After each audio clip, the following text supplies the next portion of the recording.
The 737 is in trouble. The pilot's blinded by rain. In the cabin, government officials and influential businessmen.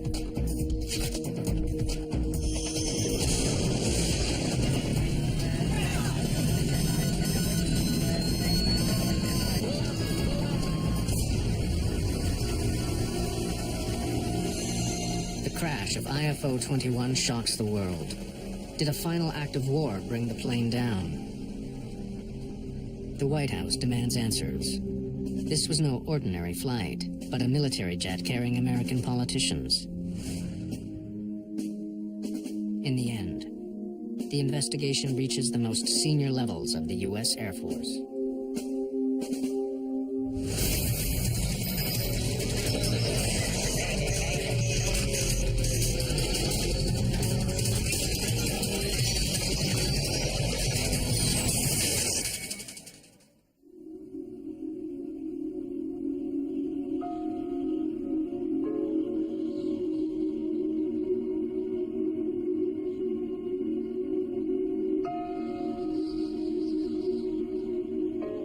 Wednesday, April 3rd, 1996. A raw spring day near the city of Dubrovnik, Croatia. Rain pelts the runway of the city's airport. A small group of diplomats hurry through the storm, trying to keep dry. They're part of a delegation that's just touched down. Among them, the Croatian Prime Minister and the American ambassador to the region, Peter Galbraith. The flight into Dubrovnik was a scary flight. We couldn't see anything at all. At that point, I'd been ambassador to Croatia for nearly 3 years, and I'd done a lot of shuttle diplomacy, and it certainly was one of the most uncomfortable. The weather that made Galbraith's landing so bad isn't letting up. In fact, commercial flights into Dubrovnik have been canceled. But the ambassador and the others aren't waiting for a commercial flight. They're here to greet IFO-21, a U.S. Air Force jet on a delicate mission. The plane is a specially designed 737. The Air Force has a small fleet of these jets to transport high-profile guests around the world. The cabin has everything needed to do business and politics, 10,000 meters in the sky. Today the cabin is filled with what the military call DVs, Distinguished Visitors. This group is led by United States Secretary of Commerce, Ron Brown. Ron Brown was a very smooth, capable individual. He was a Washington insider, and he had all the skills that go with that. Brown is the first African-American Commerce Secretary in the country's history. I obviously will do everything that is proper and ethical. Today, that job has taken Brown to one of the most troubled areas in the world. For 4 years, civil war ripped Bosnia and Croatia apart. But just a few months ago, an uneasy peace began. As Commerce Secretary, Brown is helping to rebuild the local economy.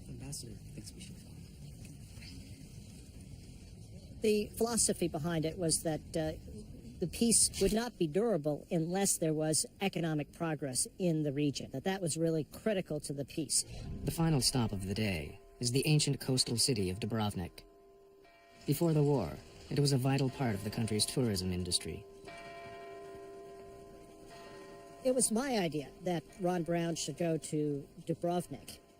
The Croatians were very eager to get the word out that Dubrovnik was still standing and that it was still a tourist destination.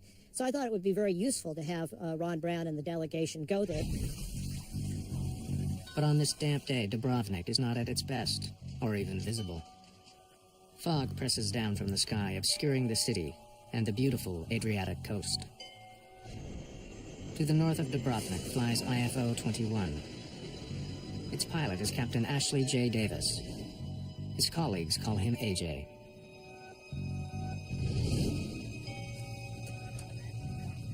Departure IFO-21. IFO-21. It's 2 o'clock in the afternoon. AJ Davis and his crew have been on the go since dawn. While the cabin of this plane is built for comfort, the cockpit is virtually identical to a standard-issue 737. A.J. Davis grew up in Baton Rouge, Louisiana, and dreamed of being a pilot. He made it, and has been on the front line of American military efforts. In the past, he flew mid-air refuelers high above the Persian Gulf. But now he pilots diplomats and other officials from around the world. It means a lot of traveling, and a lot of time away from his wife and 2 children at Ramstein, an American base in Germany. According to the Air Force ranks, Shelley Kelly is a technical sergeant. Today on IFO-21, her main job is to make sure the passengers have everything they need.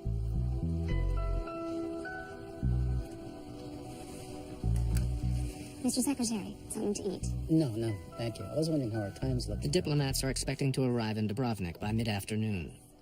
But they've been running late all day. Find out for sure if you'd like. Yeah, thank you. Early would be good.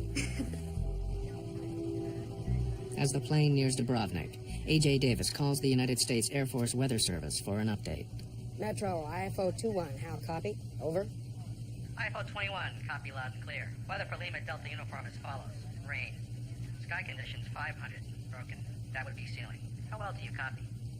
Metro, IFO-21, copies. Yeah, we've been in it all day. Are you expecting any changes in the weather? Pretty much continued rain, over. Copy. Rain. Thanks for your help. So, let's see the sights of Dubrovnik. Only 4 months after a peace treaty was signed, the skies over this part of the world aren't guaranteed to be friendly. Planes are still required to fly in certain highly restricted lanes. While he is aware there are flight restrictions, Davis has never flown in this part of the world before. As he nears the Croatian border, he gets an unexpected warning. IFO-21, this is Magic 5-1. Magic is the call sign for the peacekeeping airborne early warning aircraft that watches air corridors like a traffic cop. Be advised, you're leaving an approved corridor. Please reroute immediately. Davis isn't off course. He's flying the exact route he had planned. But without knowing it, Davis and his plane are flying out of approved airspace. They're flying into potentially dangerous territory. Corridor, reroute. Roger, Magic. Our error. Rerouting now to proper corridor. Over. The second time today. The approved corridors do change, and Davis and his crew should have been informed. To stay on an approved course, Davis will have to swing out to the west. It's an embarrassing situation that's going to cost them time. Shelley? AJ? We've been directed to reroute. We'll be arriving about 15 minutes late at Dubrovnik. Apologies to all back there.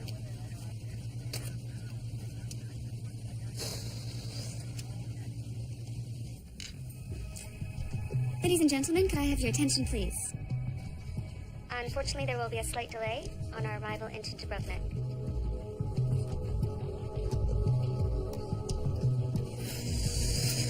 DVs aren't going to be happy at all. The weather ahead will probably slow us down even more. Outside his plane, the heavy rain continues to crash down. Flying toward an unfamiliar airport with a cabin full of businessmen and diplomats, Davis has a difficult task ahead. What happens to this plane and its passengers over the next several hours will capture the attention of the world.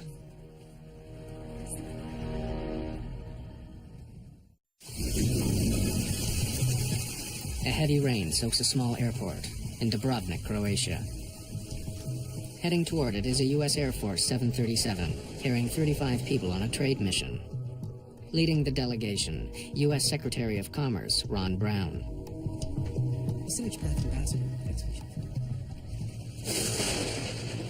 Dubrovnik approach, IFO-21, level 100. Dubrovnik approach, good afternoon. Maintain 10,000 feet for beacon approach. Runway 12. Okay, descending to 10,000 feet, IFO-21. The weather is so bad today that commercial flights have been canceled. But the crew is dealing with more than just bad weather.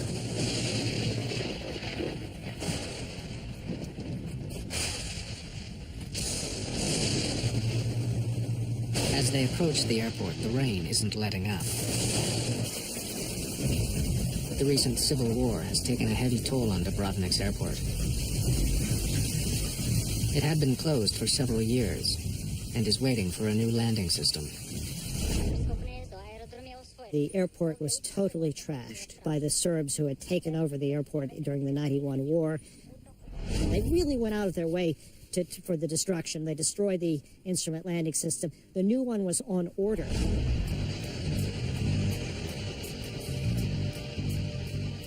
Around the world, airports use sophisticated technology to help planes take off and land. Doppler radar warns of incoming storms. Glide slopes help pilots stay on course to land.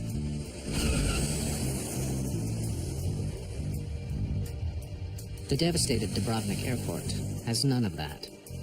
It doesn't even have radar to see the planes that are coming in for landing. Instead, the airport is using so-called non-directional beacons to guide planes toward the runway. In the aviation world, it's ancient technology. There are many non-directional beacons used in the United States and throughout the world, but they're an older navigational aid, and in fact, they were on the way out. The system in Dubrovnik has 2 beacons on the ground, which send out signals to the plane. When the crew receives the signals, they consult their charts and follow the course that will take them to the airport. The crew of IFO-21 is still waiting to hear the first signal when they get a call from the ground. 9A CRO to IFO-21. IFO-21, I read you, 9A CRO, over. Another plane, this one carrying Ambassador Galbraith, had touched down earlier in Dubrovnik. The pilot of that plane is an experienced flyer who is very familiar with the area. He wants to let the crew know what to expect. IFO-21, we landed about an hour ago. The weather was at minimum. Suggesting diverting to Split if you have to execute the missed approach. Over. Roger, 9A CRO, we read you. Out. Diverting wouldn't be welcome news for the members of the trade delegation. The pressures to get the passengers to scheduled news conferences and other activities were probably pretty high. As Davis closes in on the airport, the Dubrovnik Tower calls again. IFO-21, report level. IFO-21, 5,000. IFO-21, roger. Descend to 4,000. Report Kilo Lima Papa. Down to 4,000, IFO-21.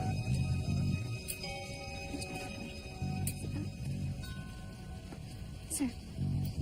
Thank you. The crew finally hears the radio signal from the first beacon. Age. At Kilo Lima Papa, we're tracking outbound at 119 degrees. 119 confirmed.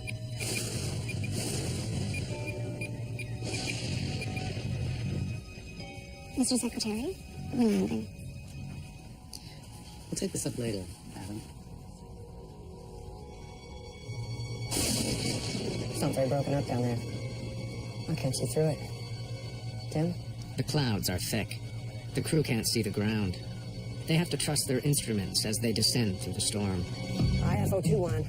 Sir, we are inside the locator, inbound. IFO-21, roger. Cleared for beacon approach. Runway is wet. IFO-21. They are less than 12 kilometers from the airport.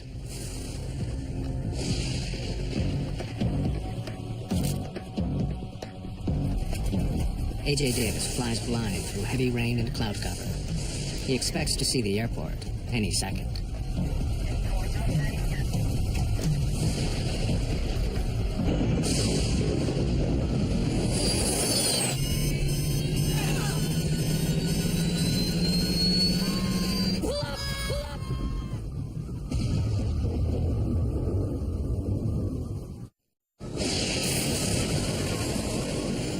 April 1996.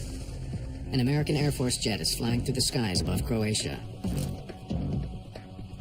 For most of the afternoon, the crew has been battling bad weather. They're carrying politicians and business leaders to a meeting in Dubrovnik. But as they approach the airport, the plane disappears. I-421, do you read?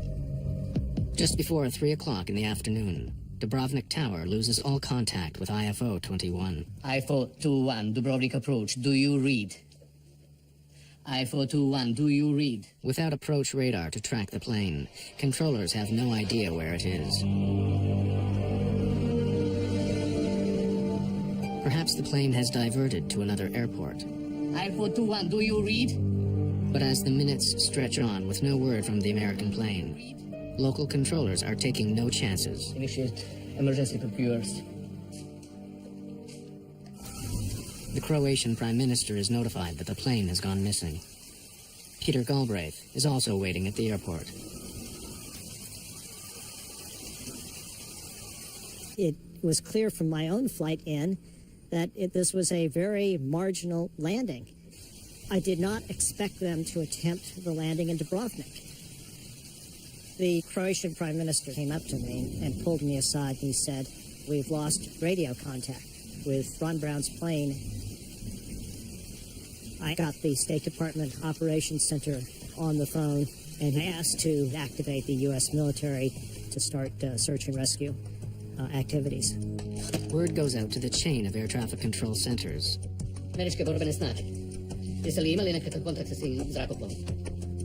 But no one has had any contact with IFO-21. The search and rescue effort focuses on the approach to the airport. Perhaps the plane has ditched into the Adriatic. At the time, I was about 100 miles away. I was in Brindisi, Italy. We launched 2 of our MH-53 helicopters with Special Tactics Air Force personnel on board, headed to Dubrovnik. For hours, there is no sign of the missing aircraft. The weather conditions are getting worse. Fog was in, thunderstorms in the area, low visibility. They arrived off the coast, and they were over water looking for the crash.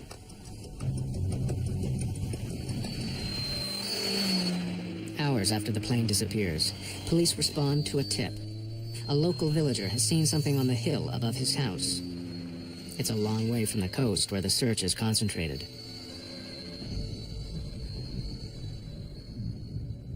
We went up with 2 vehicles to check the mountains. The weather was extremely horrible, so we went on foot for about an hour up that mountain. Then we came close. It's almost 7:30 at night, 4.5 hours after the crew called for clearance to land. The crash of IFO-21 is finally confirmed.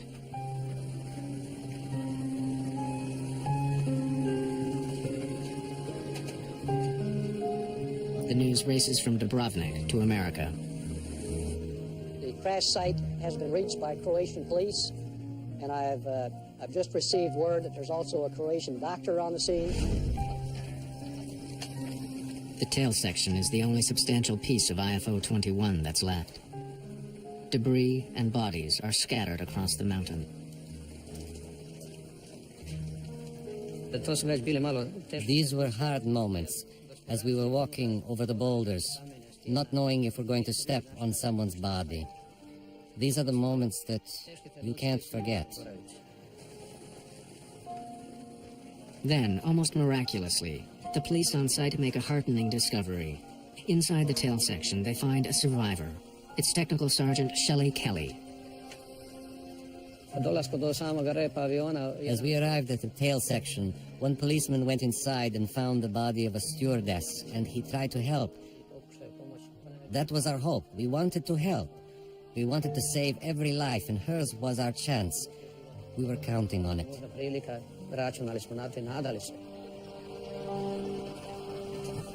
In the darkness, local police officers realize that Kelly needs immediate medical attention if she's going to survive. When I realized that there was no one to help, I radioed the police central station in Dubrovnik and got them the location of the crash site. By then, it was completely dark.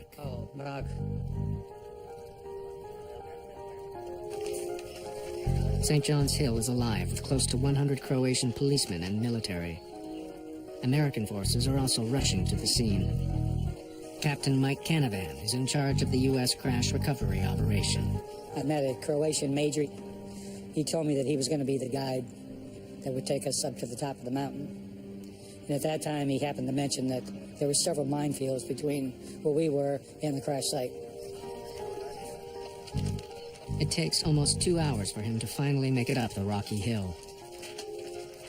We had been walking for some time, and it was very dark. And all of a sudden, I saw something that was darker, and I didn't know what it was. And I reached out, and it was an aircraft engine. On top of the hill, the weather is making it impossible for helicopters to land. Emergency workers can't wait for the weather to clear.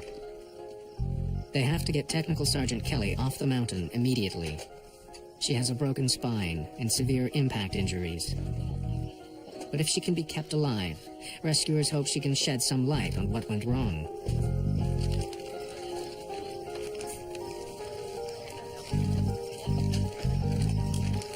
With Kelly off the mountain, the search for other survivors continues.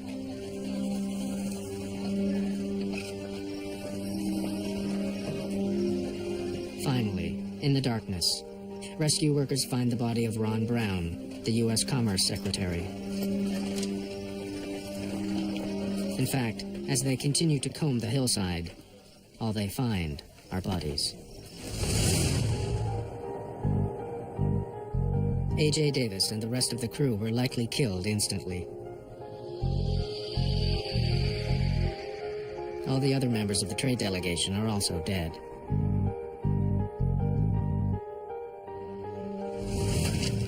As dozens of emergency workers continue their grim search, a call comes from Dubrovnik. Technical Sergeant Shelley Kelly is pronounced dead in the ambulance, en route to hospital. No one has survived the crash of IFO-21. A grim spring rain hammers down on the mountains of Croatia. Near the Dubrovnik airport, a 737 has crashed. The jet was an American Air Force's plane on a trade mission through the region. Police and members of the military have searched for survivors, but all 35 people who were on the flight are now dead, including the American Secretary of Commerce, Ron Brown. In the darkness, the rescuers take on a very different task. Mike Canavan is with the U.S. Special Forces. Once we realized there were no survivors, the mission changes. It goes from there's no one to rescue. Now you have to recover remains.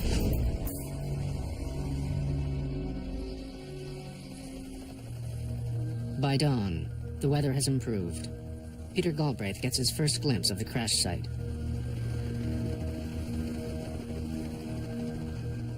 We walked up the mountain. The weather was somewhat better. And near the top, there was the fuselage of the plane, rear part of it, and debris all over the place. And then on the other side of the ridge were the bodies. There's nothing in the world that compares to a plane crash. The one thing that my folks did on the mountain and then down in Dubrovnik is they did this with dignity and respect. And I thought it was done exceptionally well.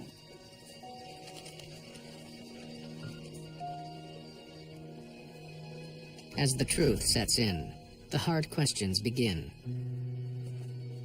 The pressure from Washington is enormous. How had a specially redesigned U.S. Air Force 737 crashed on a hillside in Croatia? Was it simply bad weather? Or in a war-ravaged part of the world, was there another cause? Because of the high-profile nature of the passengers, rumors begin swirling immediately. Howard Swansea is one of dozens of experts assigned to the team. In every accident, there's always a lot of speculation. In this particular case, you had a high-ranking U.S. government official.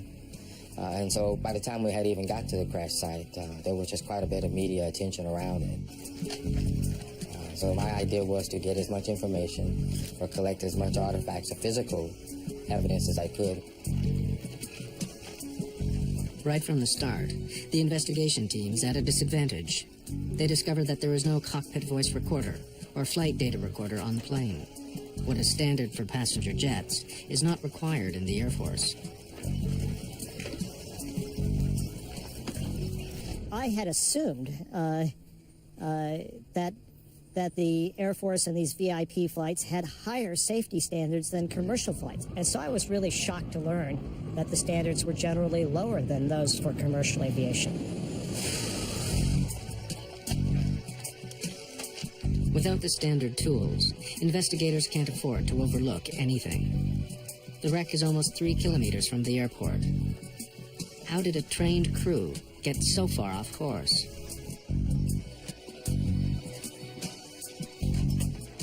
As Swansea examines the wreckage, Nelson Sponheimer is brought in to look at other evidence. An expert in aerial navigation, he plots the plane's doomed final minutes. To trace the last moments of the flight, he relies on the U.S. Air Force radar plane which had been patrolling the region. IFO 21, this is Magic 51. Be advised, you're leaving an approved corridor. Please reroute immediately. Rerouting now to proper corridor. Over. Apart from heading slightly out of approved airspace, Sponheimer finds nothing unusual about the plane's flight. Until the end. The radar track that I was given was from an AWACS aircraft and showed that the en route portions of the flight from about 100 miles prior to the airport were entirely nominal. The last segment of the flight, however, beginning 20 kilometers from the airport, is different.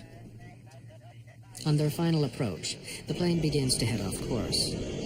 They start flying in a straight line, which heads right into the mountains. My initial look at the flight track of the aircraft showed a 7-degree bearing error in the final segment of the approach. Over several kilometers, going hundreds of kilometers an hour, a small error could quickly lead to an enormous problem. But why would the plane get off course at the end of the trip if the rest of the flight showed no major navigational problems? Even in bad weather, how had the crew become so lost? Sponheimer examines the outdated navigational equipment at the airport. Badly damaged during the recent war. Had it malfunctioned?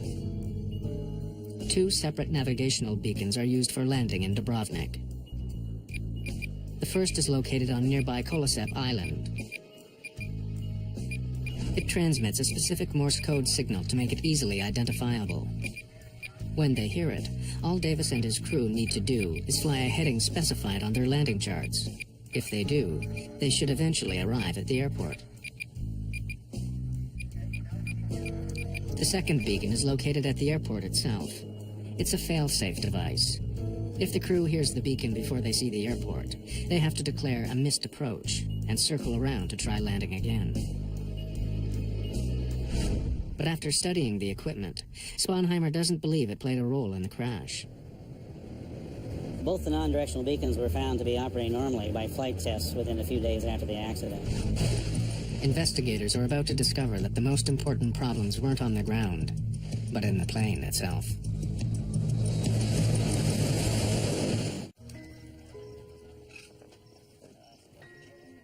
American investigators are examining the wreckage of a military jet that crashed in Croatia. It carried the country's commerce secretary, and the demand for answers is growing. Investigators discover an important piece of the puzzle, the plane's ADF, or Automatic Direction Finder. It appears to be working, but only one of the units had been installed on this jet. To perform a proper landing in Dubrovnik, a plane requires 2 ADFs.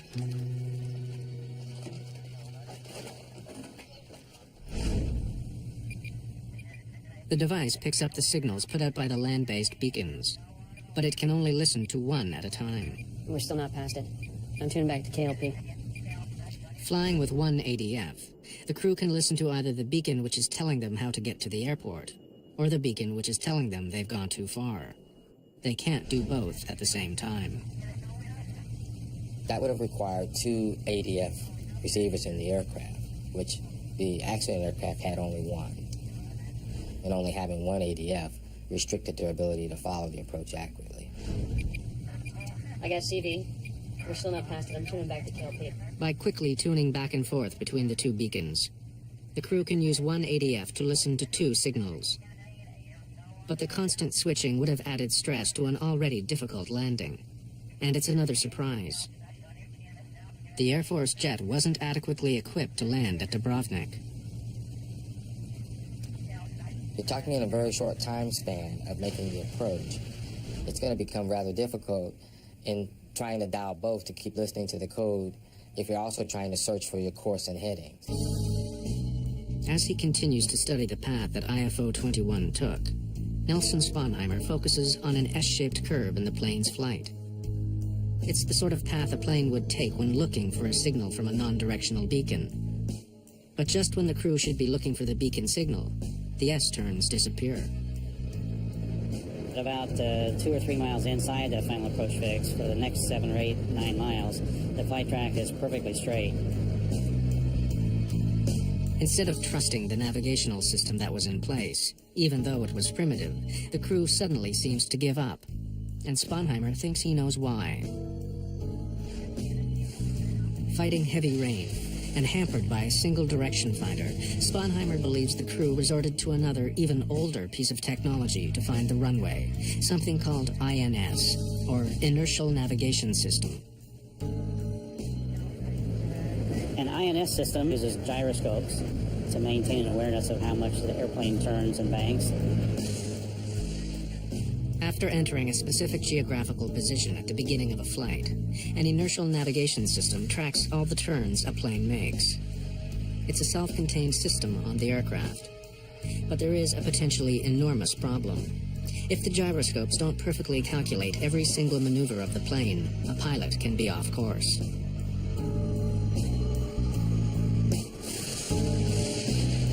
Sounds very broken up down there. I can't see through it. Tim? The crew might have thought that switching to this system would help them find their way. But in this case, it may have put the plane dangerously off course.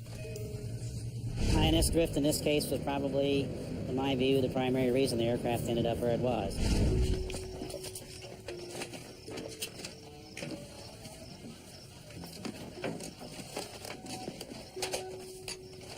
Investigator Howard Swansea turns his attention to the Jetson approach chart the crew was using as they attempted to land.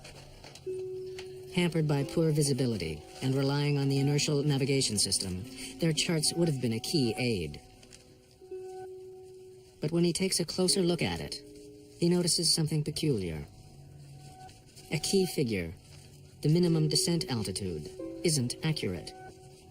The minimum descent altitude is the height where pilots must be able to see the airport.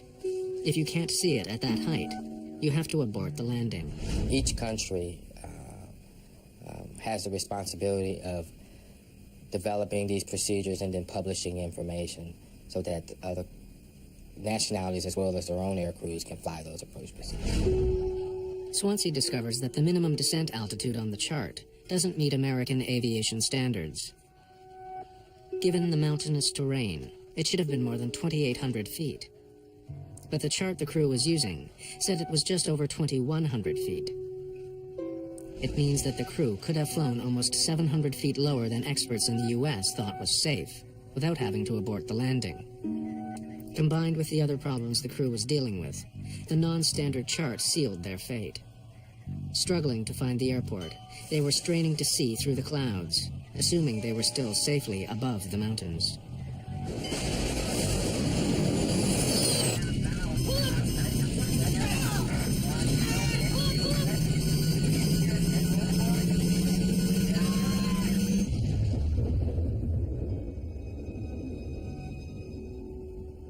But why wasn't an Air Force jet properly equipped to land in Dubrovnik?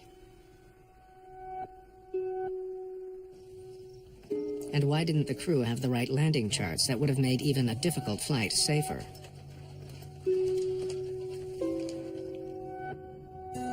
The answers are found at an American military base in Germany, with some of the most senior members of the Air Force.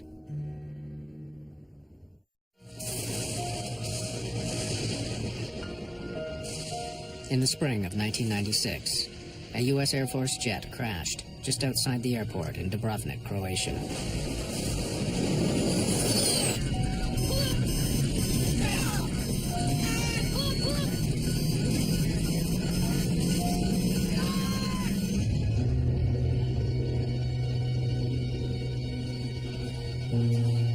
None of the 35 people on board IFO-21 survived. The plane was a specially redesigned 737. But investigators have found that the crew didn't have the equipment it needed to safely land in the war-ravaged airport. And that the charts they were using weren't up to American aviation standards.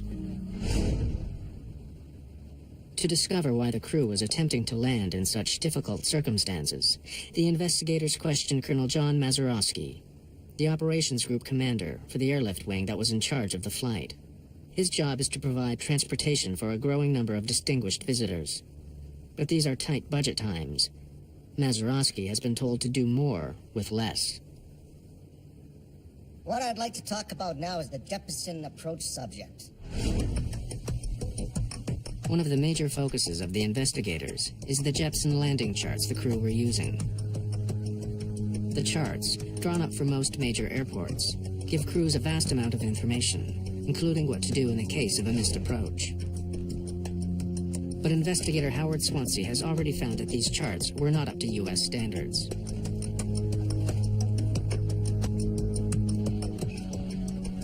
The Air Force had a directive that required all procedures in foreign countries to have gone through a U.S. or their evaluation process prior to an Air Force crew being able to fly that approach. Landing at the Dubrovnik airport had not been approved. The Jeppesen landing charts that did exist for the airport had not been reviewed. It's the reason that Howard Swansea found a difference between what the charts said and what was considered safe by the Defense Department.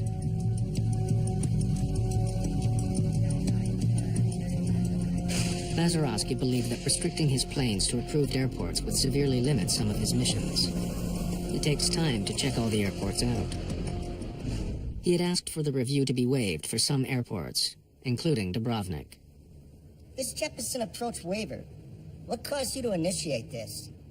It just seemed like we had been using these approaches for years. Safety didn't seem to be in question. But the Defense Department waiver was never granted. The approach for Dubrovnik was never approved. Yet even without the safety clearance, the Air Force continued to land there. Dubrovnik approach, IFO-21, level 100. Dubrovnik approach, good afternoon. The airport in Dubrovnik was far below modern standards. The charts used to land there hadn't been checked by the Department of Defense. Nevertheless, senior Air Force officials had decided to permit landing at Dubrovnik and other airports they were flying into. In fact, none of them have been approved in this time frame. Not to my knowledge, sir. No.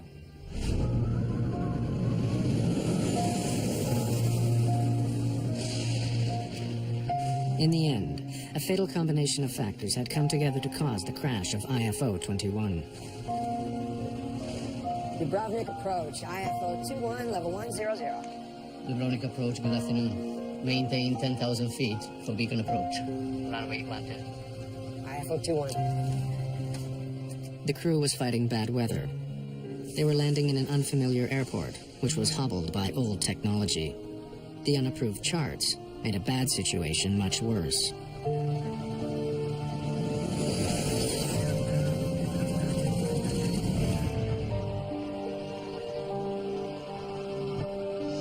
After an investigation involving nearly 150 interviews, the final report on the crash of IFO-21 exceeds 7,000 pages.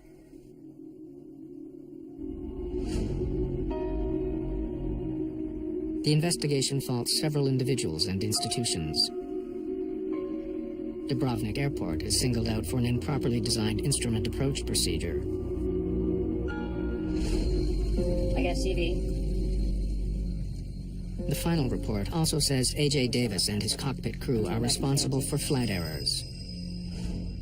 And like a bullet piercing the heart of Air Force operations, leading military figures are blamed for a failure of command. In the aftermath of the report, 2 senior members of the Air Force are relieved of their posts. The Air Force severely reprimands Colonel John Mazeroski for dereliction of duty. He is demoted and eventually retires as a major. 13 other officers are also singled out for their roles in connection with the crash. The Air Force also changed the way it did business. All military aircraft were ordered to carry flight data recorders and cockpit voice recorders. No aircraft is allowed to fly into an airport without approval from the Department of Defense, not even for high-ranking diplomats. IFO-21. Sir, we are inside the locator, inbound. IFO-21, roger. Cleared for beacon approach. Runway 31. IFO-21.